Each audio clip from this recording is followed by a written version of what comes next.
రాముడు రావణుడు అంటూ ఈ భూమి మీద ఇద్దరు ఉండడం అనేది కుదరని సంగతి. నా మాటలు బాగా వినండి. రాముడును నేనైనా ఉండాలి, లేదా రావణుడు ఒకడైనా ఉండాలి.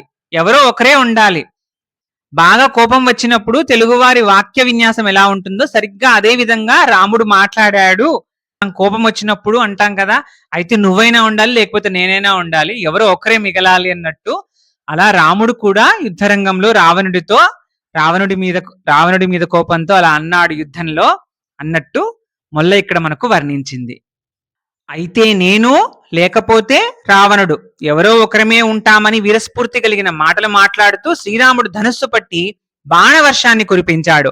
రావణుడు కూడా ఆ శరాలకు సమాధానంగా బాణాలు ప్రయోగించి రాముని బాణాలన్నిటినీ పడగొట్టగా శ్రీరాముడు మండిపడి వింటికి తొడిగే బాణము, వింటిలో నుండి వెలువడే బాణము విల్లు గుండ్రముగా అవడము తెలియరాని విధంగా ఒకదాని వెంబడి ఒకటి గుచ్చుకొని పరిగెత్తుతున్నట్లుగా చెయ్యి ముడవడము, చాచడము తెలియరాకుండా రావణునికి కాళ్ళు చేతులు ఆడకుండా బాణ ప్రయోగంలో నేర్పును ప్రదర్శిస్తూ బాణాల్ని ప్రయోగిస్తూ ఉండగా రావణుడు భయపడి తన వంటి మీద ఉన్నటువంటి నగలు జారిపోగా, కిరీటం రాలి పడిపోగా, తల కట్టుముడులు వీడిపోగా తిరిగి తిరిగి చూస్తూ, సింహాన్ని చూస్తూ ఏనుగులా భయపడిన మనస్సుతో లంకాపురానికి వెళ్ళిపోయాడు.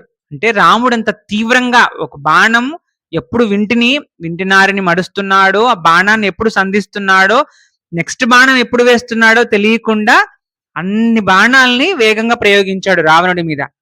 అప్పుడు ఆ భయంకరమైనటువంటి బాణాలను, రాముని యొక్క నేర్పును చూసి, సింహాన్ని చూసి ఏనుగు భయపడినట్లుగా రావణుడు తిరిగి లంకాపురానికి వెళ్ళిపోయాడు యుద్ధరంగం నుంచి ఆ రోజు. అప్పుడు రావణుడు వెళ్ళిపోయాక రావణుడు అంతకు ముందు ప్రయోగించిన శక్తి ఆయుధం తగిలి శక్తిహీనుడి యుద్ధరంగంలో పడిపోయిన లక్ష్మణుడి దగ్గరికి రాముడు వచ్చాడు. అంటే లక్ష్మణుడు అన్కాన్షియస్ అయ్యాడు, ఇంజూర్ అయ్యాడు అనమాట. అక్కడ తను ఇంజూర్ అయిన కోపంలోనే రాముడు ఈ మాట అన్నాడు, అయితే నేనైనా ఉండాలి, లేకపోతే రావణుడైనా ఉండాలి అని. శక్తి గుచ్చుకోవడం వల్ల శరీరం అంతా నెత్తురుతో తడిసి భూమి మీద పడి ఉన్న తమ్ముణ్ణి చూసి నిట్టూర్చి దుఃఖము ఎంతకీ ఆగక పొంగి పొరలుతుండగా తమ్ముణ్ణి తొడల మీద పడుకోబెట్టుకుని కన్నీరు కారుస్తున్నాడు రాముడు. యుద్ధరంగాన శక్తిహీనుడై పడి ఉన్న లక్ష్మణుని తన ఒడిలోకి తీసుకుని రాముడు ఇలా బాధపడుతున్నాడు. సూర్యవంశానికి దీపం వంటి వాడైన లక్ష్మణుడా, ఎప్పుడూ సత్యం మాట్లాడేవాడా, మంచి గుణాలు కలిగినటువంటి వాడా, సురూప అంటే అందంగా ఉన్నవాడా, ధర్మంగా సంచరించేవాడా, శత్రువులను సంహరించేవాడా, గొప్ప కీర్తి గలవాడా, సుధీర నిత్య సుజ్ఞాన పుణ్యం చేసేవాడా, పూజ్యులను గౌరవించేవాడా, నిదాన శౌర్య గుణములచే పెద్దవాడివి, యుద్ధ సన్నద్ధుడివి, స్వచ్ఛమైన చిత్తం కలవాడివి, ప్రసిద్ధమైనటువంటి వాడివి, మునీశ్వరులను రక్షించేవాడివి, రాక్షసులను శిక్షించేవాడివి, స్తుతింపదగిన గుణములకు పాత్రుడైన వాడా, పద్మనేత్ర సదాచార సంపద కలిగినటువంటి వాడా, ప్రసన్న అంటూ మిక్కిలి దుఃఖముచే ఉద్విగ్నమైన మనస్సుతో ఉన్నాడు రాముడు లక్ష్మణుడిని చూసి, అతని గాయాల్ని చూసి. లక్ష్మణుడు మనకు శ్రీరాముడికి సాక్షాత్తు లక్ష్మణుడు ఆదిశేషుని అంశయ్యే భూమి మీద లక్ష్మణుడిగా అవతరించిందని శ్రీరాముని సేవ కోసం అనేది మనకు తెలుసు, రామాయణం మనం చదివాం కాబట్టి. కానీ అందులో రాముడు ఒక పాత్రగా మనం చూస్తే, ఒకవైపు భార్యను దొంగిలించి రావణుడు తీసుకుని వచ్చాడు, రావణుడి వైపు నుంచి రావణుడి తమ్ముడు తనకు సపోర్టుగా వచ్చాడు రాముడికి. ఇటువైపు చూస్తే తనకు ముందు నుంచి సపోర్టుగా ఉన్నటువంటి తమ్ముడు లక్ష్మణుడు రామరావణ యుద్ధంలో గాయపడి నెత్తురోడుతున్నాడు. ఆ సమయంలో ఆ పాత్ర ఎలా బాధపడింది, మన సాధారణ మానవులు ఎటువంటి బాధనైతే చూపిస్తారో అదే బాధ అనేది ఆ పాత్ర భావించినట్లుగా, ఆ పాత్ర అలా అనుకున్నట్లుగా మొల్ల ఇక్కడ వర్ణిస్తోంది. ఇక్కడ నేను పుస్తకం చదువుతున్నాను కాబట్టి పాత్ర అనే విధంగా మాట్లాడాను, అంతేకాని ఇది జరిగింది జరగలేదు, ఇలానే జరిగింది, ఇది కథ మాత్రమే అనే విషయాలు, అలాంటి వివాదానికి సంబంధించినటువంటి విషయంగా నేను పాత్ర అని అనడం లేదు. అంటే మొల్ల శ్రీరాముని యొక్క గుణాల్ని వర్ణించడంలో ఏ విధంగా అతను పరాక్రమాన్ని వర్ణించిందో, మనకు అంతకు ముందు ఖరదూషణలను చంపినప్పుడు కానీ ఒకే ఒక్క బాణంతో కూడా ఎంతో మంది రాక్షసుల్ని చంపాడు. ఆ తర్వాత ఆ పంచవటి దగ్గరున్న ముందుకు వెళ్ళేటప్పుడు ఎంతో మంది రాక్షసుల్ని సంహరించుకుంటూ వచ్చాడు రాముడు. అప్పుడు ఏ విధంగా పరాక్రమాన్ని మనకు చూపించిందో రాముని చిత్రణలో తన తను రాసిన సాహిత్యంలో రాముడిని అంత తమ్ముడి మీద అంత ప్రేమ కలిగిన అన్నగా కూడా మనకి ఇక్కడ చూపిస్తోంది అనే విషయాన్ని మనం అర్థం చేసుకోవాలని నేను భావిస్తున్నాను. తండ్రి ఆజ్ఞ మేరకు ఇక్కడికి వచ్చి ఇన్ని కష్టాలకు ఓర్చి మునుల జీవనాన్ని సాగిస్తూ నాతో కలిసి నడవడం తెలిసిన తమ్ముడా. లక్ష్మణుడి శీల సంపదను వర్ణించాడు రాముడు. ఇలా రాముడు చెప్పడం వల్ల ఆ గుణాలన్నీ సత్యమే. రాముడు ఎప్పుడు సత్యమే మాట్లాడతాడు కదా. అంటే లక్ష్మణుడి యొక్క గొప్పతనాన్ని ఈ విధంగా మనకు వర్ణిస్తోంది మొల్ల.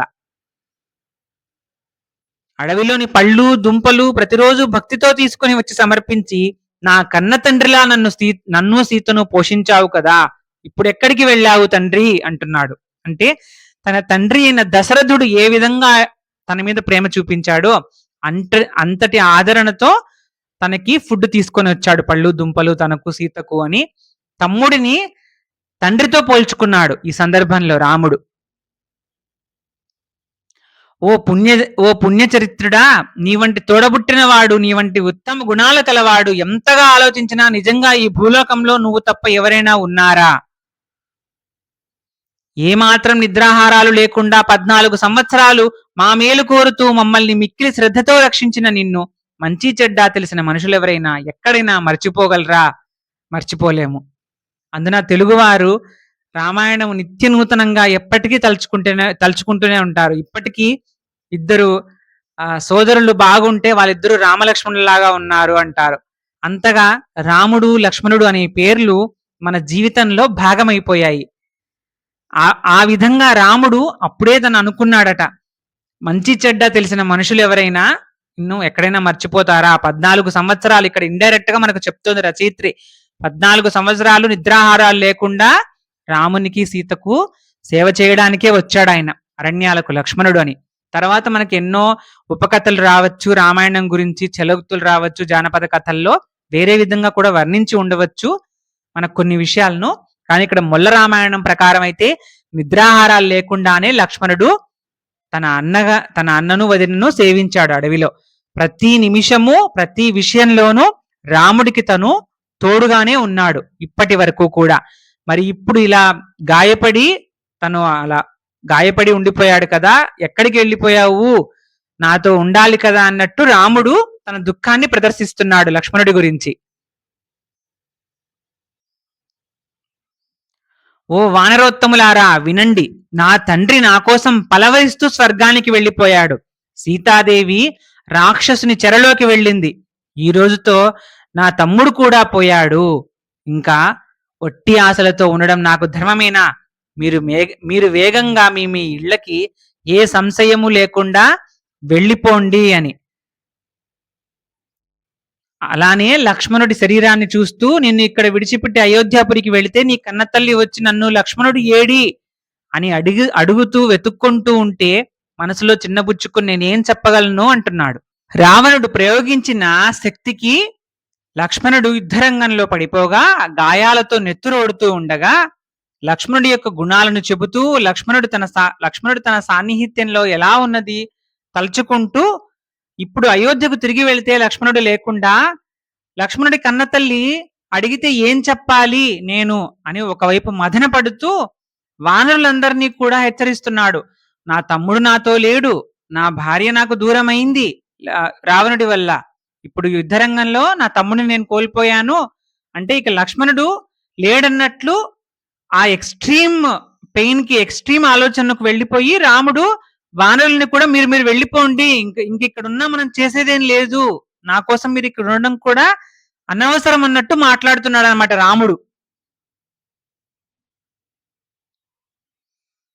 అప్పుడు విభీషణుడి వైపు చూశాడు రాముడు. అయ్యో విభీషణ, నీకు ఇంట్లో ఉన్న ఉత్తమ బంధుకోటిని వదిలిపెట్టి ఎంతో ఆనందంతో ఇక్కడికి మమ్మల్ని నమ్ముకొని వచ్చావు. ఉత్సాహంతో రావణుడు పరిపాలించే లంకను నేను నీకు దక్కేలా చేస్తానని ప్రతిజ్ఞ చేశాను. ఇప్పుడు ఆ ప్రతిజ్ఞ తప్పింది, నువ్వు వెళ్ళిపో, నువ్వు కూడా వెళ్ళిపో అని అభ్యర్థనగా చెప్తున్నాడు రాముడు, నేను నీకు మాటిచ్చాను విభీషణ, నువ్వు నీ బంధువులందరినీ వదిలి నా దగ్గరికి వచ్చావు ధర్మం వైపు నిలబడాలని. రావణుడి లంకను నిన్ను రాజుగా చేస్తాను, రావణుడి లంక, కానీ నేను మాటిచ్చాను నీకు.